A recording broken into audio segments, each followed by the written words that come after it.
Okay, today we're going to do a segmented turning, and I'll be using Bloodwood, teak, and some quarter sawed oak, and I think it's going to go together quite well.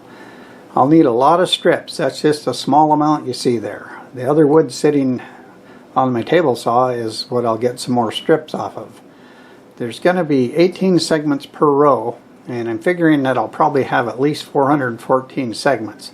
That's going to be a lot of cutting of segments, so I'll just show you a little bit of that because it doesn't matter how big the segment is, it looks exactly the same. Same thing with gluing the rings together. That all looks the same, but I want to show you a couple ways that I have of gluing rings together. One is for gluing really small rings together, which are actually harder to do than a larger ring. So I'll show you my trick on that, and I think it really works great. And then I'll show you how I handle a standard larger ring, let's say 4 or 5 inches or larger, which I feel are much easier to do. So let's go ahead and get going and see what we can make out of all this wood.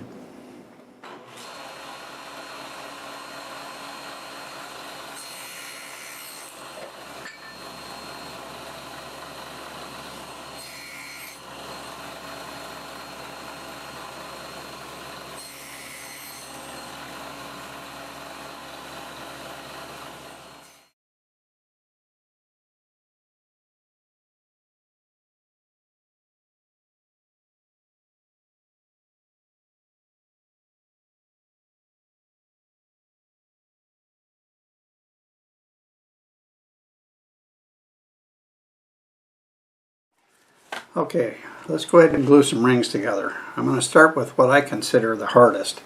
That's one of the segments here. It's very small.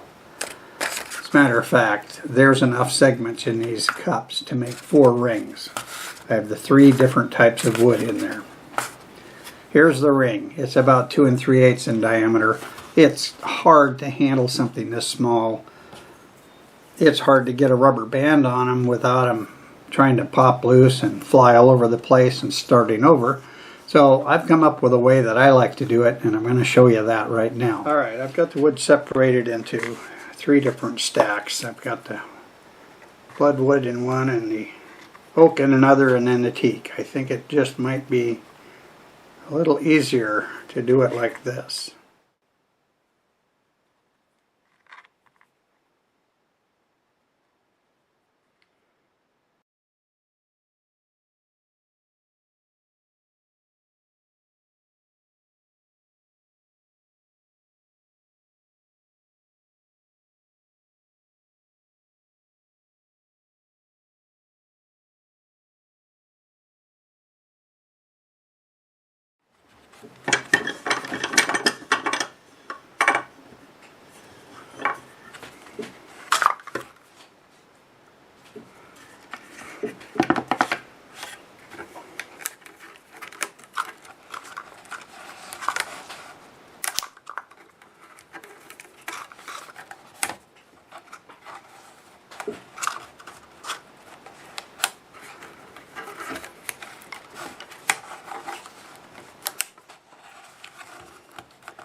Okay, I think they're in the right place.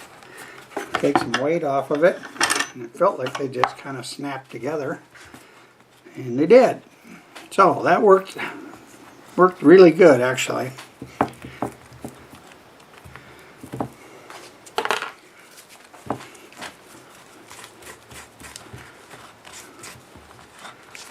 Well, I'm happy with how that worked out. So I only have quite a few more rings to glue up. Let me get them glued up, and we'll start flattening them out and get it in the lathe and do some turning. I use these hose clamps here for the larger rings. I have them all the way up to 12 inch. I think they do a really good job.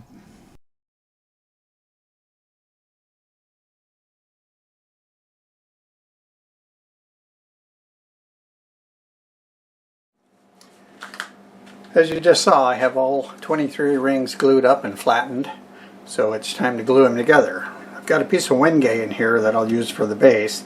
I've got the first ring in my Longworth chuck.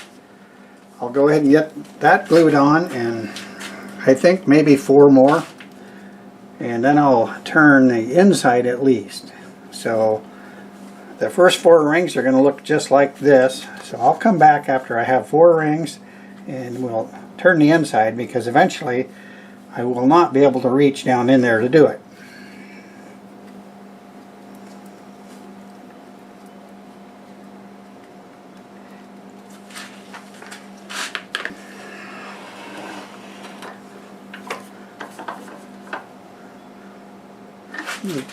Just kind of give this a little twist. The first one, there's nothing to line up.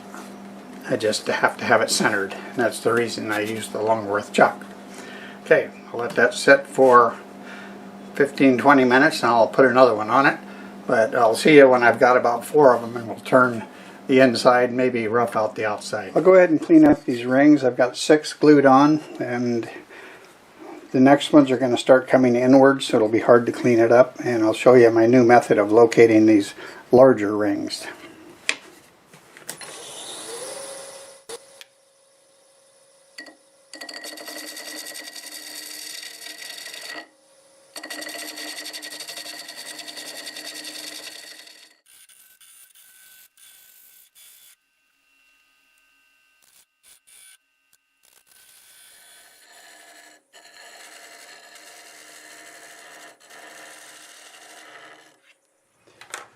I'll glue some more rings on now, and probably not this many because it's going to start curving in this way. I want to be able to reach in here and clean everything up as I get it glued on. I switched to this cone now that I have enough room underneath for it to pass through.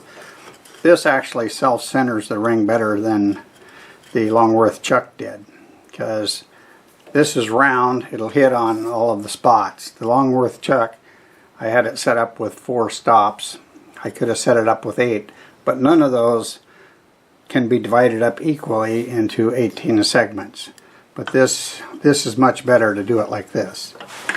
So I'll get this up here and make sure that it finds that center, and I can locate it into the right place and glue it. So that's what I'm going to do right now.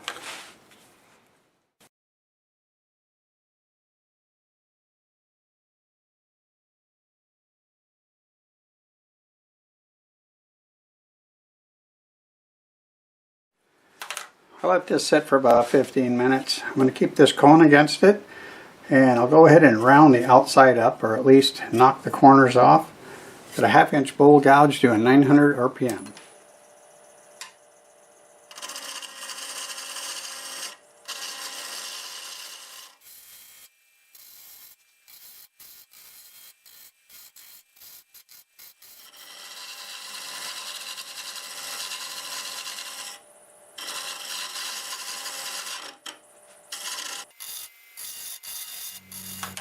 Alright, here is ring 12.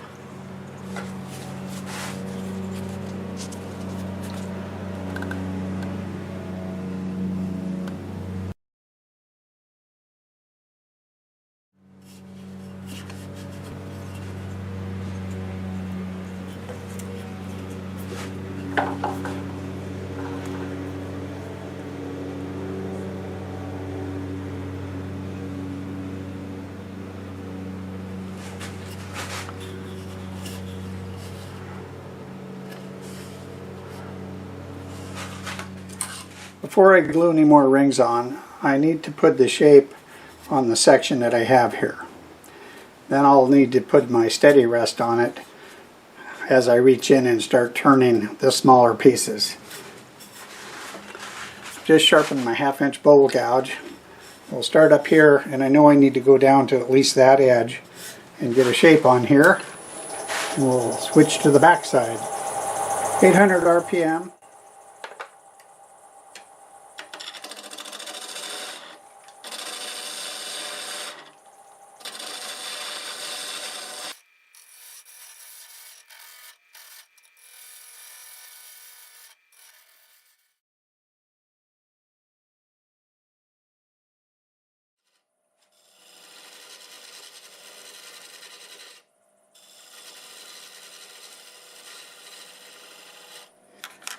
Before I pull that wooden plug out, I turn this nice and smooth. I have my steady rest in here. That's running as good as it's ever ran. It's hardly making any noise. So I'm pretty happy with that. Well, the glue dried in these rings, I stacked up 5 of them, 2 at a time, and then put the big one on it. These 4 are all the same size. They go on here. After that, it starts flaring out. That's where it's going to get a little tricky, and that's why I really need to have this in place.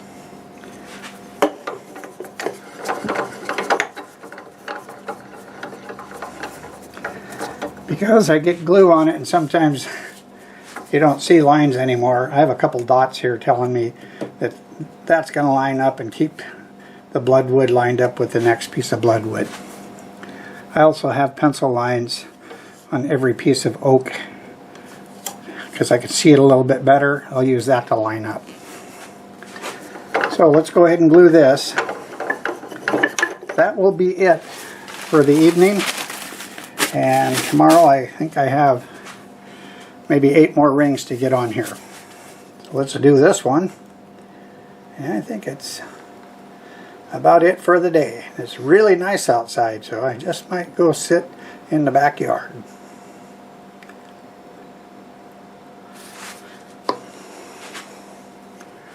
I'll look for that dot. Here it is.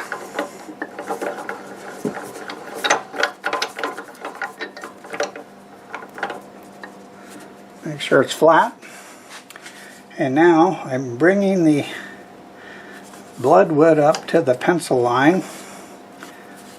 And you see the glue's oozing out. That's why I want a line on every piece. As long as I see 3 of them lined up, I know the rest are. So that all looks good. I'm going to go ahead and tighten it up. And I will see you tomorrow morning. I moved the steady rest out of the way just so I could get this turned, and this will give me another optional place to use the steady rest while I get pieces glued onto the end of here and turned. 800 RPM, half-inch bowl valve.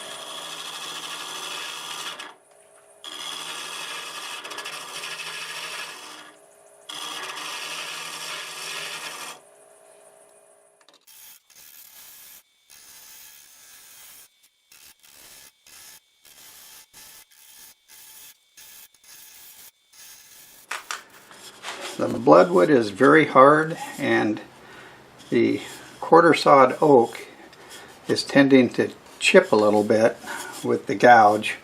So to clean it up, I'll use a negative rake scraper. I like the look of that quarter sawed oak, but it doesn't turn all that well in this configuration. So let's see if we can get it down to shape and cleaned up.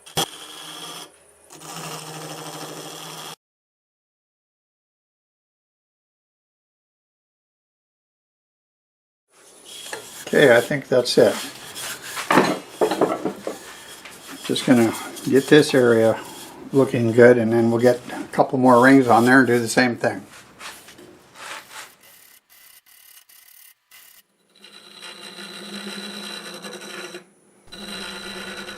I moved the steady rest back into position so I could turn the inside of the 3 rings I just glued on. I have the lathe running in reverse, and I'm using a carbide hollowing tool. I also have my chuck blocked with the set screw.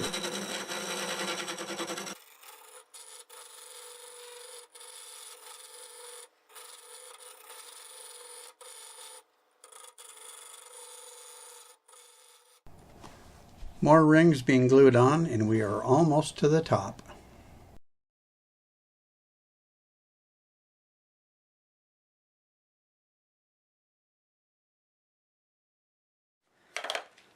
I have 3 rings on the inside that I need to blend together, and I may add something to the top, but I want to get those blended, have a look at it, and once I do that, we'll finish the outside. I'm going to use my half-inch bowl gouge, 800 RPM.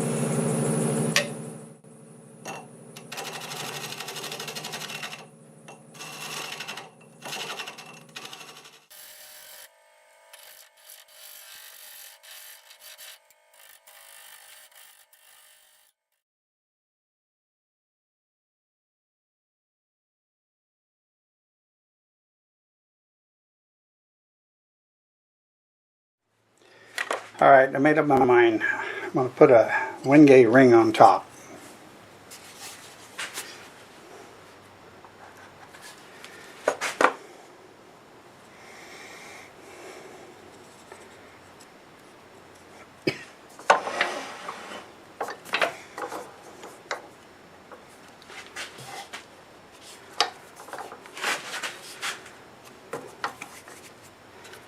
Okay, well, I hope that works out. I think it's going to make it look a little nicer, and it's not going to be real thick.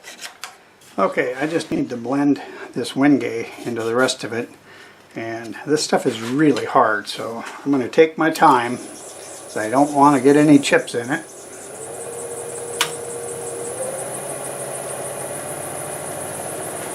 (816 RPM), and I've got my freshly sharpened 1/2 inch bowl gouge.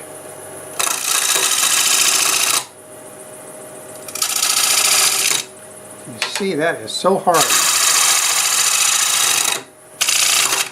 It seems to like a scraper better. I do not want to have any problems with this one.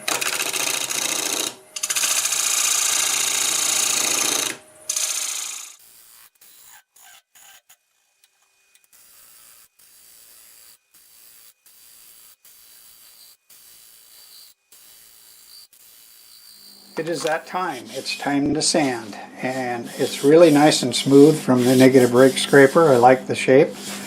I'll be sanding with sheets of paper because I can shape it around this as it turns. I'll be sanding with the lathe going in reverse at 380.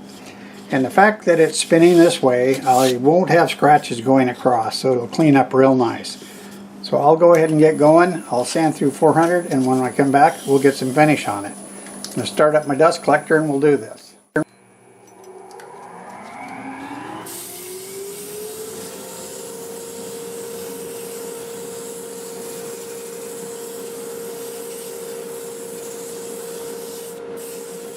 I sanded it through 400. I went over it with the white Scotch-Brite. I've tested the Bloodwood. It bleeds about as bad as Paduke, and I don't want it bleeding. So I'll spray it with lacquer, and what I do is I just put a light coat on 2 or 3 times, and once that's on there, I can spray it heavier without the fear of it bleeding. And I'll be using the Rust-Oleum today because it's the only one that I have enough to finish this project with. And it works good.